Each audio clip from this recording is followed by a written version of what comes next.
పరిచయం కావాల్సిందిగా కోరుతా ఉన్నాను. ఈ రకంగా కన్స్ట్రక్షన్ వాటర్ వర్క్స్ నుంచి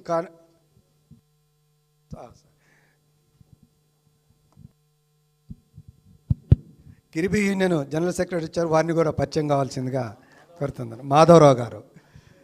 కార్తికేయ నుంచి శ్రీకాంత రవియ. కార్తికేయ ఇండస్ట్రీస్ రైలు పెట్టెలు తయారు చేస్తారు. ఏరా పిల్లలు నిలబడయ్యా, చెయ్యి కసి పైకి లేపు, హైట్ తక్కువ. రైట్, ఓకే, కూర్చో.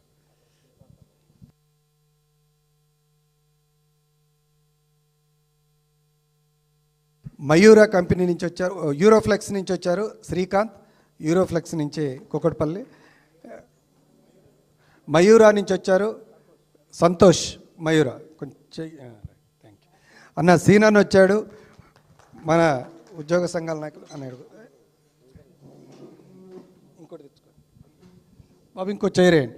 వినయ్ భాస్కర్ వచ్చాడు, వారికి కూడా స్వాగతం పలుకుతున్నా. ఇక్కడ కూర్చోబెట్టండి.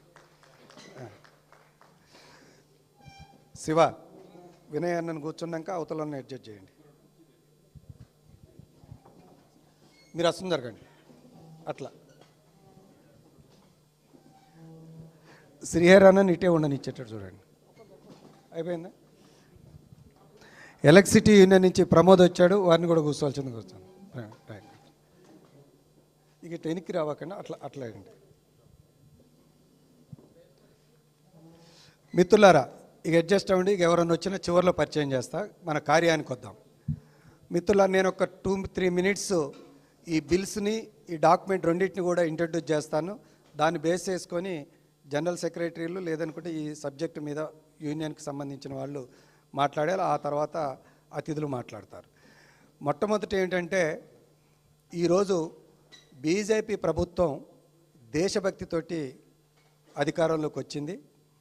తర్వాత భారతదేశాన్ని ప్రపంచ దేశాల్లో అభివృద్ధికరంగా ముందుకు తీసుకుపోవటానికి ఈజీ బిజినెస్, సులభతర వ్యాపారం అనే పదంతో ఇలా కార్మిక చట్టాలని మార్చాలన్న అభిప్రాయానికి వచ్చినారు. ఈ కార్మిక చట్టాలని మార్చాలన్న అభిప్రాయానికి ఎందుకు వచ్చినారు అని అంటే, వాళ్ళు చెప్తున్నది, ఈరోజు ఈ దేశం ముందుకు పోవాలని అంటే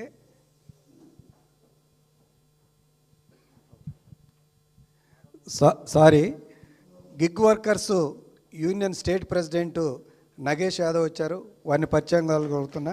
నా పక్కనే ఉన్నాడు మన జనరల్ సెక్రటరీ ఆటో యూనియన్ రాష్ట్ర అధ్యక్షుడు మారయ్య, వారిని కూడా పరిచయం కావాల్సింది. అంటే అందరికీ తెలుసు కదా మారయ్య అని. తర్వాత మన శ్రీనివాస్ గౌడ్ అన్న మాజీ మంత్రివర్యులు, అనేక ఉద్యోగ కార్మిక సంఘాల వారిని కూడా ఒక్కసారి అభినందనలు కోరుతున్నా. మీకు వినయ్ అన్నత గురించి చెప్పాలా ఇంట్రడక్షన్ ముందు, ఎందుకంటే ప్రతి మేడేకి దాదాపు 30 రోజులు ఎన్ని రంగాలు ఉంటే అన్ని రంగాలు విడివిడిగా చూసి వరంగల్ హనుమకొండలో ఒక వారోత్సవం లెక్క రజతోత్సవం అట్లా జరుపుతుంటారు. బహుశా తెలంగాణలో ఎక్కడా లేనట్టుగా అట్లా జరుపుతుంటారు. వారిని పరిచయం కావాల్సిందిగా కోరుతాం. సరే మిత్రులారా, ఈ నేపథ్యంలో ఏంటంటే, వ్యాపారాన్ని ఎప్పుడైతే అంటే ఉత్పత్తిని కానీ వ్యాపారాన్ని కానీ బాగా అభివృద్ధి చేయాలన్న బీజేపీ ఆ లక్ష్యాన్ని చెప్పి, దానికి ఇవాళ కార్మిక చట్టాలు అడ్డం ఉన్నాయని చెప్పేసి వీటిని కనుక మారిస్తే అవి అభివృద్ధి చెందుతుందనే అంశాన్ని చెప్పి ఇవాళ లేబర్ చట్టాలను మారుస్తున్నారు. మార్చే దాంట్లో కూడా ఏం చెప్తున్నారంటే, ఈ చట్టాలు కార్మికులకు కూడా బాగా ఇబ్బందిగా ఉన్నాయి, నష్టాన్ని చేస్తున్నాయి. అందుకని వీటిలలో కార్మికులకు ఉపయోగం జరిగేటట్టు అని చెప్పి రెండో డాక్యుమెంట్ తెచ్చారు. అదే శ్రమశక్తి నీతి అని పదంలోనే నీతి పెట్టి దాన్ని 2025 డాక్యుమెంట్గా దాన్ని తీసుకొచ్చినారు. దీంట్లో నేను మొత్తం లోతుల్లోకి పోయి మాట్లాడాను, కానీ స్టేట్మెంట్స్గా చెప్పాల్సి వస్తే ఒరిజినల్గా అసలు కార్మిక చట్టాల పుట్టుకకు కారణమే పెట్టుబడి, వ్యాపారం. ఎందుకంటే ఇవి 1926కు ముందు, అక్కడి నుంచి బెంచ్ మార్క్ లెక్క చట్టాలు వచ్చినాయి. అంతకన్నా ముందు ఉన్నాయి అనేక అంశాలు. ఈ ఇండస్ట్రీలో పని ప్లేసులలో అనేక ఘర్షణలు జరుగుతూ ఉంటే ఆ ఘర్షణలని ఛానలైజ్ చేయడానికి చట్టాలు తీసుకురావాలన్న ఆలోచన నాడు బ్రిటిష్ గవర్నమెంట్కి వచ్చిన ఫలితమే 1926 elections code, trade union election code 1926లో వచ్చింది. అది అంటే స్వతంత్రానికి ముందే. ఇలానే అనేక రకమైన చట్టాలు ఏర్పడ్డాయి. 8 గంటల పని విధానం అనేక మంది బలిదానం, దాని ఫలితం అట్లొచ్చింది. అట్లా 42 కార్మిక చట్టాలు వచ్చినాయి భారతం. మీకు దీనికి ఇంకా బాగా అర్థం కావాలని అనుకుంటే అసలు ఈ దేశంలో కాంగ్రెస్ పార్టీ పుట్టుకే ఈ దేశస్తులతోటి కాదు, బ్రిటిష్ వాళ్ళతోటి. ఎందుకనంటే వివిధ రూపాల్లో జరుగుతున్న పోరాటాలని ఛానలైజ్ చేయడానికి ఒక ఆర్గనైజేషన్ ఉండాలన్న కాన్సెప్ట్లో నుంచి వచ్చినాయి పార్టీలు కానీ సంఘాలు కానీ.